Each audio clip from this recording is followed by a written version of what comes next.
Things you do that might be trauma responses.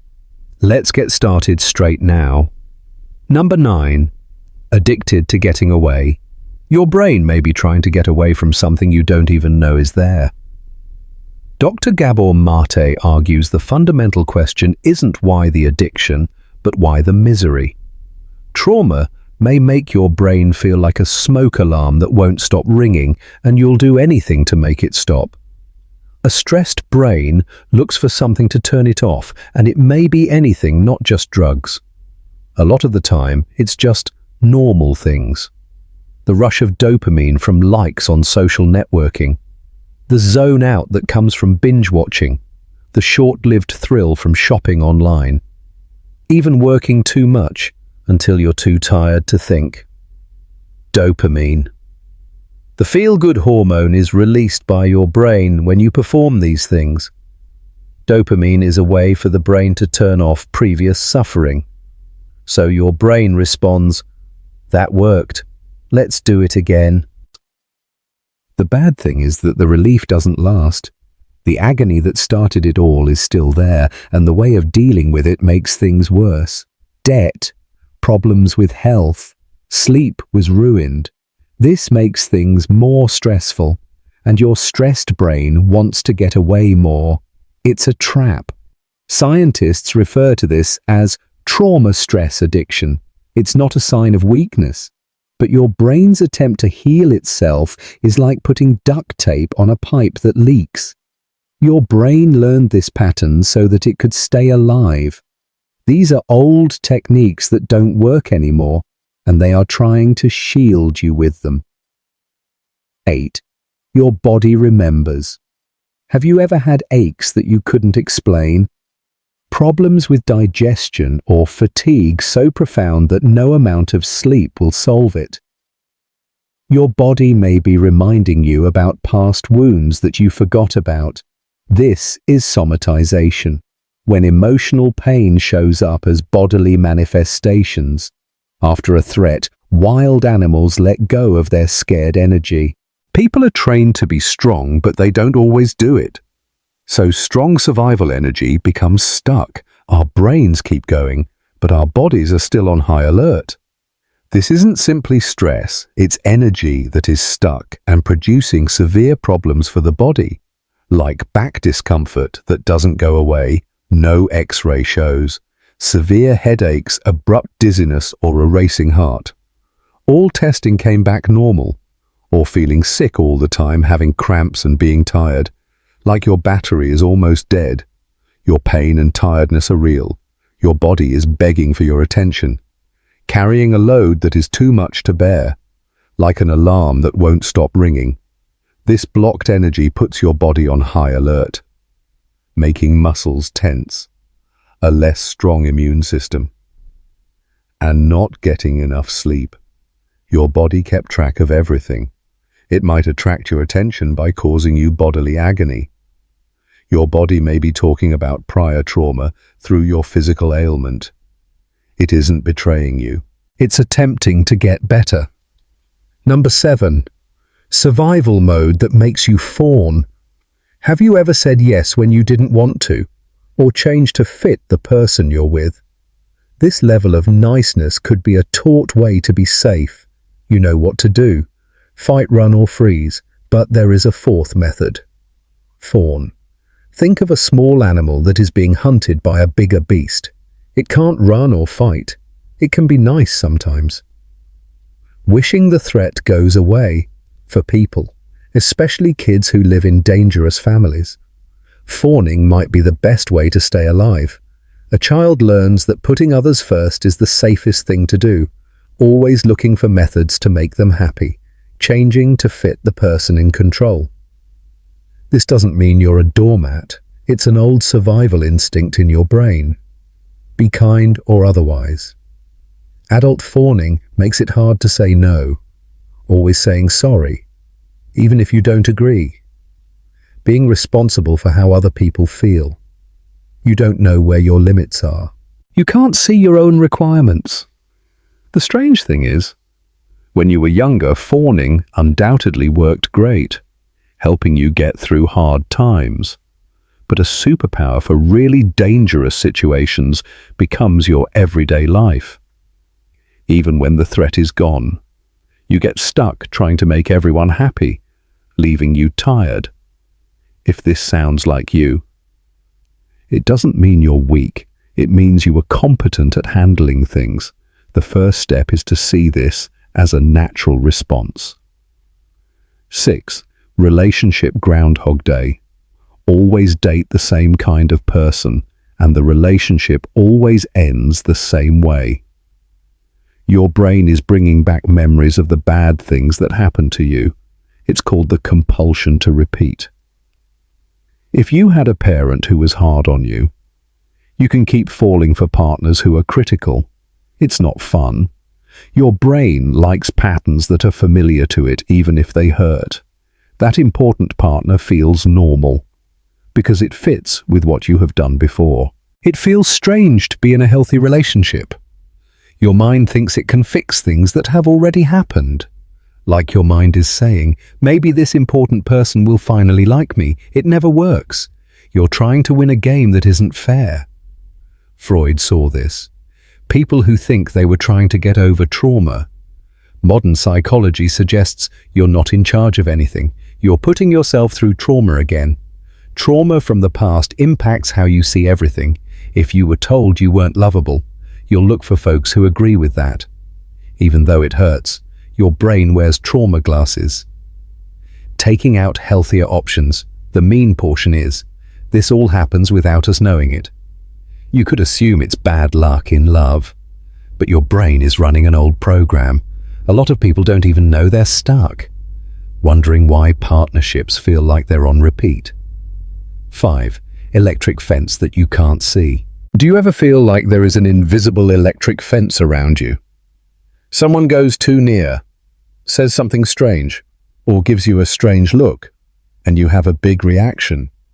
This invisible electric fence could be a leftover way to protect yourself from past trauma.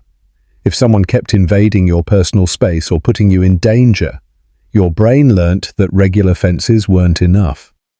It needed an electric one, shocking anything that even thinks about approaching too close. This isn't what you want. Your brain is striving to keep you alive, a profoundly ingrained instinct to survive. It is stuck in protective mode, always on the lookout for danger. So someone standing too close or a friend caressing your arm without asking, it can feel like a serious danger. Your internal alarms are going off. The electric fence is quite sensitive to any sign of disrespect, a little bit of criticism or counsel that wasn't asked for. It can feel like a huge onslaught on you. Someone might get advice.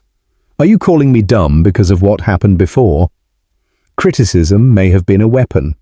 People with this boundary think that others should just know where their invisible fence is.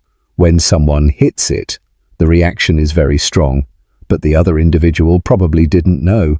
This isn't merely a place to be, it's also about emotional limits. When you ask someone a personal question too quickly, it feels like an interrogation. Feeling like you have to say yes can cause a crisis inside. It's like your brain set up a really sensitive alert when someone broke in. It might now go off if a leaf blows by. Your brain is screaming in response. Watch out. The individual who is reacting usually thinks they are right because of their nervous system. The threat is quite real. It's your brain straining too hard to keep you from getting wounded again. 4. Ghosts of being betrayed. Always analyze every text. Friends are sure that they are upset at them, or stay away from being close, waiting for the other shoe to drop. Your brain can be stuck on high alert because of prior betrayals. When those you should be able to trust hurt or betray you badly, it changes how your brain trusts people. Your brain's purpose is to protect you. If it learns that individuals who should care can hurt you, it keeps track of that information. The mind learns, I can't trust the people who are supposed to help me. Then your brain makes a super powerful way to find out if someone is lying. This detector gets overly sensitive, like a smoke alarm that goes off if you burn toast. Your brain thinks there are risks all around you, even when things are safe. This seems like being overly aware, always looking for small signals of danger. They are lying if their tone changes a little. Another is a negative bias. You think the worst will happen. Someone does something wonderful, and your first thinking is, what do they actually want? Kindness feels like a trap. Then there's avoidance. You think relationships aren't worth the trouble. Being alone makes me feel safer. Some people give up without even realizing it, getting back into bad habits, or make up for it by controlling every element of every relationship. A lot of stuff is done without thinking. Your brain isn't working against your happiness. It's using an old map of earlier risks. It thinks it's protecting you by yelling danger at everyone new. If you have trouble trusting, it may not pertain to individuals currently, but echoes of earlier betrayals. 3. Brains need a rest. Have you ever felt completely stuck? Heavy limbs. Mind is blank. Can't move or talk. That was your brain hitting an old emergency brake.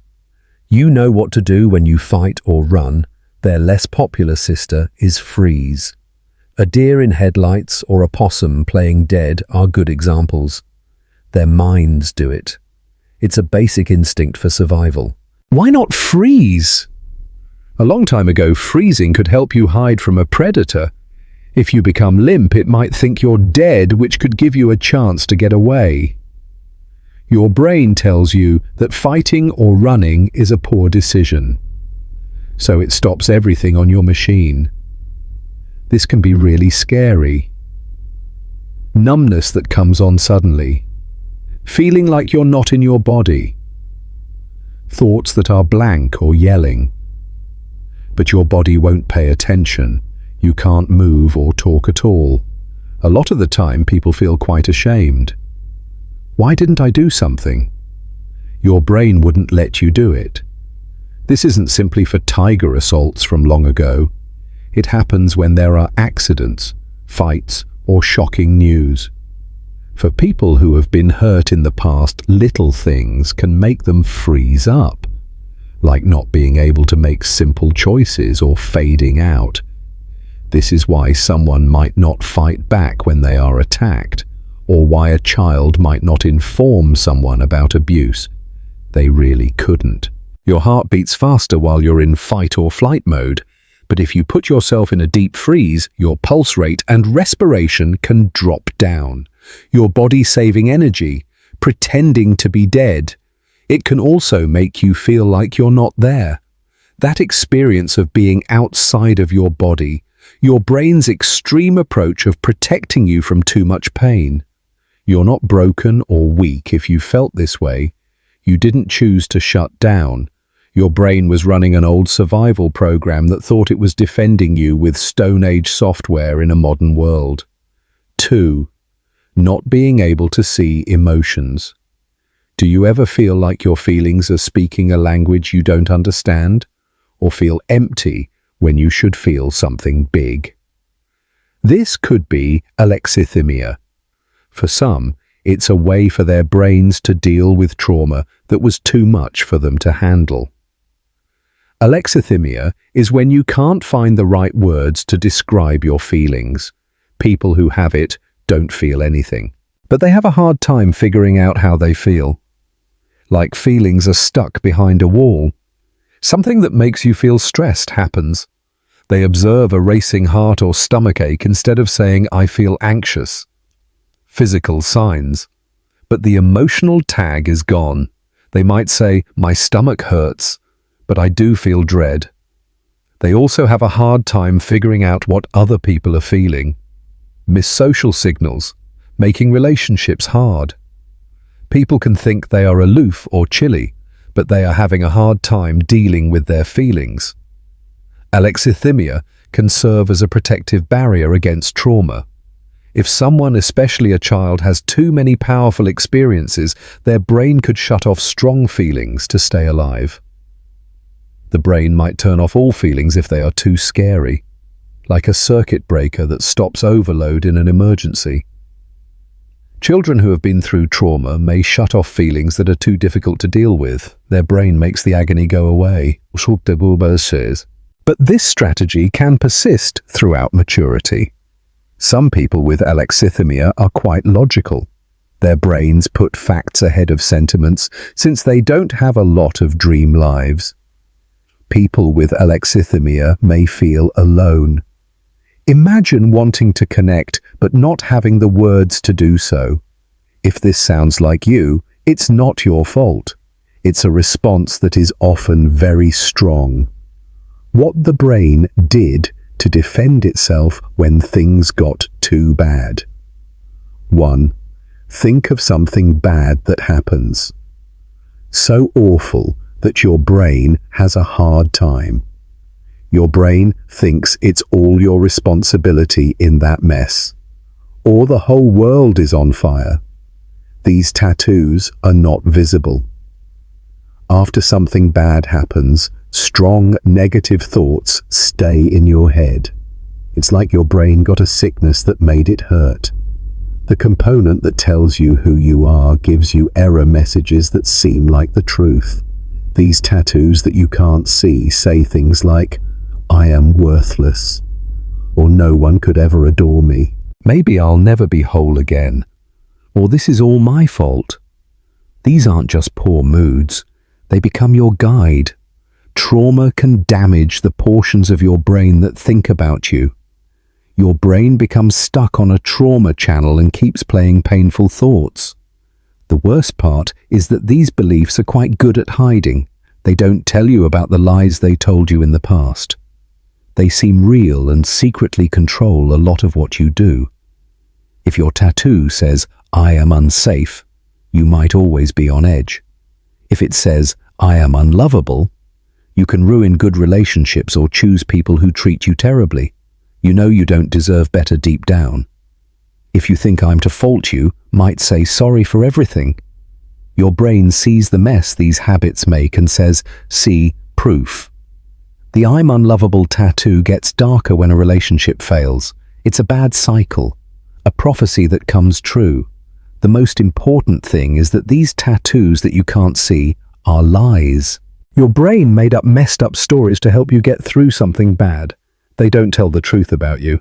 And just like genuine tattoos, they can fade, put on a cover, or even taken away. But it usually takes a lot of work. That's it for today. I'll be making videos like this one in the future. To see them, sign up.